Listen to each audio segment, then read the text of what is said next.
तो कैसे हैं आप सब। और सभी का स्वागत है मेरे चैनल पर जिसका नाम है फिजिक्स ए टू जेड। और आज हम प्रारंभ करने जा रहे हैं कक्षा 10 विज्ञान का। और इसमें हम सबसे पहले देखेंगे विज्ञान के अंदर भौतिक विज्ञान की कक्षाएं, जो कि हाई स्कूल स्तर पर लगभग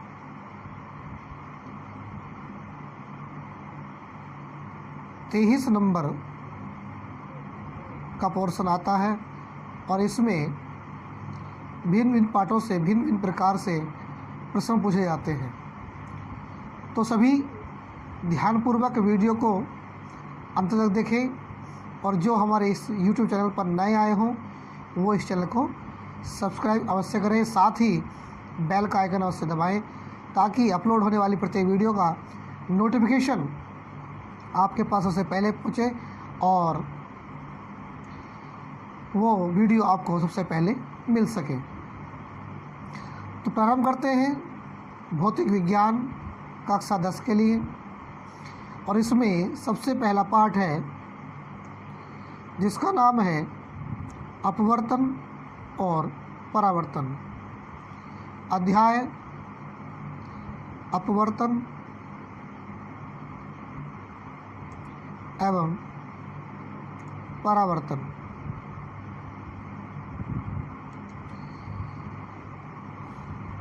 जो इस समय विद्यार्थी कक्षा 10 में हैं उनसे अनुरोध है कि वो इस वीडियो को बिना स्किप किए देखें, लास्ट तक देखें और साथ साथ अपने नोट्स बनाते रहें ताकि वो भविष्य में काम आ सकें। अपवर्तन और परावर्तन क्या है, पहले एक एक करके बात करते हैं कि अपवर्तन क्या है। सबसे पहले हम बात करते हैं अपवर्तन की। अपवर्तन किसका? प्रकाश का। प्रकाश का अपवर्तन क्या होता है? अपवर्तन की घटना जानने के लिए पहले हमें अपवर्तन का अर्थ पता होना बहुत ज़रूरी है कि अपवर्तन का अर्थ क्या होता है। छात्रों, अपवर्तन का अर्थ होता है विचलित होना। क्या मतलब है इसका? विचलित होना,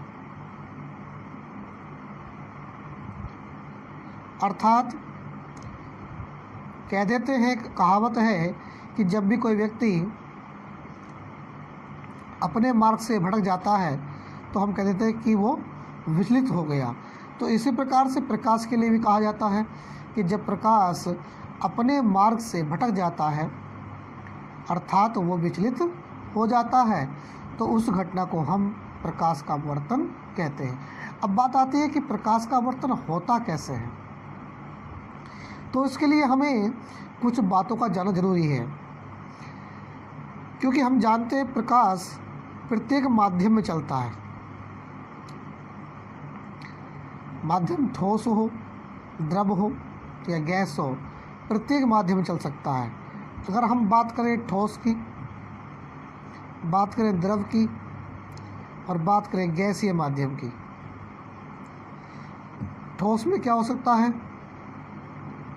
पारदर्शी कांच,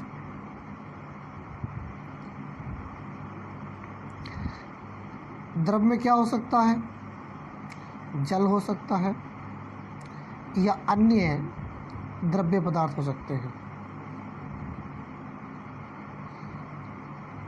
ठीक। और गैसीय अवस्था में वायु हो सकती है या अन्य गैसें हो सकती हैं। लेकिन हम जानते हैं कि प्रत्येक अवस्था में, चाहे वो ठोस हो, द्रव हो, गैस हो, प्रत्येक में अणुओं की संख्या अलग अलग होती है। अगर हम ठोस की बात करें तो ठोस के एकांक आयतन में पाए जाने वाले अणुओं की संख्या सबसे अधिक होती है। द्रव की बात करें तो ठोस से कुछ कम होती है। और यदि गैस की बात करें तो गैस में एकांक आयतन में पाए जाने वाले अणुओं की संख्या सबसे कम होती है। बात समझ में आ रही? अब अगर प्रकाश ठोस माध्यम में चल रहा है तो क्या होगा, द्रव में चल रहा है तो क्या होगा, और गैसीय माध्यम चल रहा है तो क्या होगा। सोचिए ज़रा, थोड़ा सा सोचिए। अगर एक स्थान पर भीड़ लगी है अर्थात मेला लगा है, तो क्या आप उस मेले को एकदम पास कर जाओगे, उससे एकदम गुजर जाओगे? नेवर, कभी नहीं गुजरोगे। वहाँ पर तुम्हें अपनी चाल कम करनी पड़ेगी। द्रव की बात करें, क्योंकि द्रव में अणुओं की संख्या ठोस के मुकाबले कम होती है, तो वहाँ पर हम तेज़ी से पास कर जाएंगे, अर्थात वहाँ पर वेग बढ़ जाएगा। गैस की बात करें तो वहाँ पर अणु बहुत दूर दूर होते हैं, इसलिए प्रकाश गैसीय माध्यम में सबसे तेज चलता है। प्रकाश के 3 गुण को जानना बहुत जरूरी है। वो कौन से गुण होते हैं? एक तो प्रकाश की आपको चाल पता होनी चाहिए, प्रकाश की आवृत्ति पता होनी चाहिए, और प्रकाश की तरंग दैर्ध्य पता होनी चाहिए। ये 3 महत्वपूर्ण गुण हैं। कभी भी प्रश्न पूछा जाता है कि प्रकाश के गुणों में से क्या नहीं बदलता या क्या बदल जाता है। देखिए, जब भी प्रकाश एक माध्यम से किसी दूसरे माध्यम में जाता है, मतलब वो ठोस से द्रव में जाए या द्रव से गैस में जाए या गैस से द्रव में जाए या द्रव से ठोस में जाए या गैस से सीधे ठोस में जाए, जब भी एक माध्यम दूसरे माध्यम जाता है तो प्रकाश का कौन सा गुण अपरिवर्तित रहता है? तो ध्यान दीजिए, प्रकाश की चाल बदल जाएगी, तरंग दैर्ध्य बदल जाएगी, परंतु एक गुण है आवृत्ति जो कभी नहीं बदलती है। प्रकाश की आवृत्ति हमेशा एक समान रहती है, कभी नहीं बदलती। तो हम बात कर रहे हैं चाल की। चाल बदल जाती है। क्यों बदल जाती है? क्योंकि हम बता चुके हैं, क्योंकि जिस माध्यम में एकांक आयतन में अणुओं की संख्या ज़्यादा होगी तो वहाँ पर चाल कम हो जाएगी, और जहाँ अणुओं की संख्या कम होगी वहाँ पर चाल अधिक हो जाएगी। बस इसी के कारण प्रकाश जब एक माध्यम से दूसरे माध्यम में प्रवेश करता है तो उसकी चाल बदलने के कारण वह अपने मार्ग से विचलित हो जाता है, और मार्ग से विचलित होने की इस घटना को हम कहते हैं प्रकाश का अपवर्तन। परिभाषा को ध्यान से समझिएगा कि प्रकाश का अपवर्तन क्या है। कि जब प्रकाश एक माध्यम से दूसरे माध्यम प्रवेश करता है तो वह अपने मार्ग से विचलित हो जाता है, और मार्ग से विचलित होने की इस घटना को हम अपवर्तन कहते हैं। अब बात आती है कि माध्यम कौन कौन से होते हैं। माध्यम होते हैं 2 प्रकार के, एक होता है सघन माध्यम और दूसरा होता है विरल माध्यम। सघन माध्यम कौन से होते हैं और विरल माध्यम कौन से होते हैं, दोनों का ध्यान से सुनिएगा। सघन माध्यम तो वे माध्यम होते हैं जिसमें अणु पास पास होते हैं। अणु कैसे होते हैं? पास पास। विरल माध्यम वे होते हैं जिसमें अणु कहाँ कैसे होते हैं? दूर दूर होते हैं। तो जिस माध्यम में अणु दूर दूर है वो विरल माध्यम है, और जिसमें अणु पास पास है वो सघन माध्यम है। सोचिए जरा। अब मैं आपसे बात करता हूँ कि कांच, जल और वायु, इसमें कौन सघन है? तो ऐसे तो बता पाना मुश्किल है। चलिए मैं कंपेयरिंग कर लेता हूँ। कांच और जल के बीच बताइए, कांच और जल में कौन सघन है? तो आपका जवाब वो जाहिर सी बात होगी कि कांच सघन होगा और जल विरल होगा। क्यों? क्योंकि कांच के अंदर अणुओं की संख्या ज़्यादा है इसलिए वो सघन है, और जल के अंदर अणुओं की संख्या कांच से कम है इसलिए वो विरल होगा। अगर हम बात करें जल और वायु की,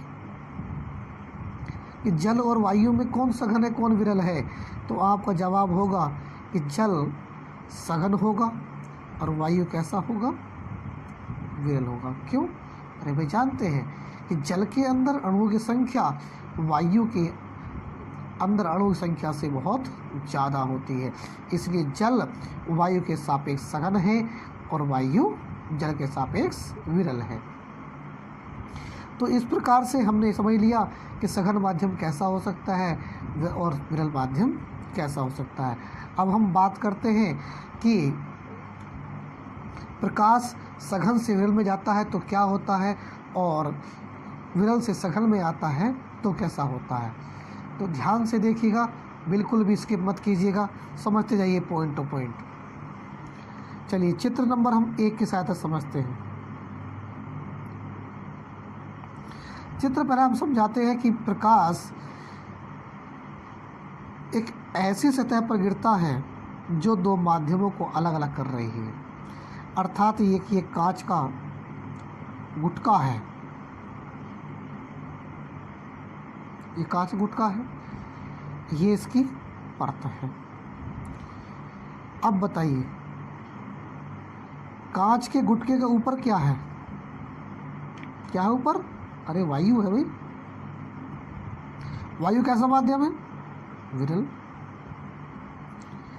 ये क्या है? कांच। कांच कैसा माध्यम है? सघन। अब इस कांच पर, कांच के गुटके पर प्रकाश की एक किरण डाली जाती है। ध्यान से सुनिएगा, इस पर प्रकाश की एक किरण डाली जाती है। जो किरण डाली जाएगी उसका नाम होगा आपतित किरण। आपतित किरण होगा। जिस बिंदु पर डाली जा रही है उस बिंदु का क्या नाम होगा? उस बिंदु का नाम होगा आपतन बिंदु। ठीक। इस बिंदु पर और इस कांच की पृष्ठ पर एक खींचा जाएगा लंब। ये इस पे आप लंब खींच दीजिए। जो लंब खींचा है उसका नाम होगा अभिलंब। ठीक। अभिलंब और आपतित किरण के बीच एक कोण बनता है। इस कोण को हम कहते हैं आई और नाम होता है इसका आपतन कोण। ठीक है। अब देखिए वैसे तो दृष्टि से देखा जाए तो कि प्रकाश की किरण आ रही है तो ये प्रकाश की किरण सीधी इस दिशा में आ जानी चाहिए। ठीक। वरन नहीं, ऐसा नहीं होता क्योंकि वायु में प्रकाश की चाल ज़्यादा है और कांच में प्रकाश की चाल कम है, इसलिए वो सीधी रेखा में नहीं जाती और वह अपने मार्ग से भटक जाती है। वेग कम होने के कारण ये प्रकाश की किरण अभिलंब की ओर झुक जाती है। किरण यहाँ पर अपवर्तित हो गई। क्या हो गई है? अपवर्तित। इसलिए इस किरण का नाम है अपवर्तित किरण। ठीक है। और ये अभिलंब की ओर झुक गई। अभिलंब और अपवर्तित किरण के बीच एक कोण बनता है जिसे हम कहते हैं आर और इसका नाम होता है अपवर्तन कोण। इसका नाम क्या है? अपवर्तन कोण है। ठीक है। तो यहाँ पर आप देख रहे हैं कि आई यानी कि आपतन कोण इज ग्रेटर देन आर यानी कि अपवर्तन कोण। अर्थात विरल से सघन में जाते समय आपतन कोण अधिक होता है और अपवर्तन कोण छोटा होता है। और एक बात और आती है कि जब प्रकाश की किरण विरल माध्यम से सघन माध्यम में प्रवेश करती है तो वह अभिलंब की ओर झुक जाती है। पहली बात। साथ ही देखिए इसका चित्र नंबर 2। चित्र नंबर 2।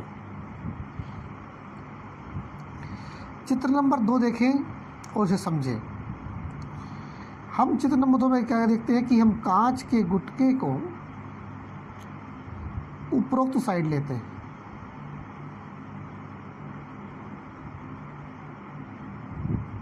ये कांच गुटका है,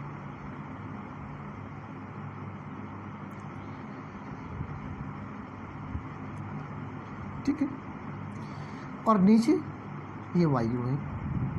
वायु कैसा माध्यम है? विरल। कांच कैसा माध्यम है? सघन।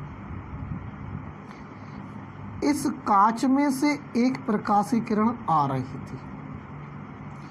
जो किरण आ रही थी उसका क्या नाम है? आपतित किरण। जिस बिंदु पर पड़ी उसका क्या नाम है? आपतन बिंदु। इस बिंदु पर खींचा गया लंब, लंब का मतलब जानते हैं? 90 अंश का कोण खींचना। ये इस पर अभिलंब हो गया। ये क्या हो गया? इसके लिए आपतन कोण हो गया। आई। अब ये किरण दृष्टि से सीधी आनी चाहिए थी, बट ऐसा नहीं होता क्योंकि कांच में प्रकाशीय कम है, और जैसे ही वो विरल माध्यम यानी वायु में आती है वैसे ही उसकी चाल बढ़ जाती है और वो अपने मार्ग से भटककर किसी और दिशा में चली जाती है। इस अवस्था में किरण, अपवर्तित किरण, वो अभिलंब से दूर हट गई और इस अवस्था में बनने वाला जो आवर्तन कोण है वो पहले के सापेक्ष कुछ बड़ा हो गया। तो इस फिगर को हम कह सकते हैं कि जब प्रकाशीय किरण सघन माध्यम से विरल माध्यम में प्रवेश करती है तो प्रकाशीय किरण अभिलंब से दूर हट जाती है, अर्थात सघन माध्यम से विरल माध्यम में जाने पर आपतन कोण हमेशा अपवर्तन कोण से छोटा होता है। तो इस प्रकार से सघन माध्यम से विरल माध्यम में जाने पर क्या होगा और विरल माध्यम से सघन माध्यम में क्या होगा, ये आप दोनों बातें समझ गए होंगे। तो यहाँ तक आपको समझ में आया होगा। आप इस कार्य को पे नोट कर लें, नोटबुक बनाएं अपनी, प्रत्येक बात को लिखें, समझें और हमारे चैनल को सब्सक्राइब करें ताकि आपको प्रत्येक वीडियो हमारी मिलती रहे और हमारे साथ जुड़े रहिएगा और अपनी तैयारी को नियमित रूप से करते रहिएगा। धन्यवाद।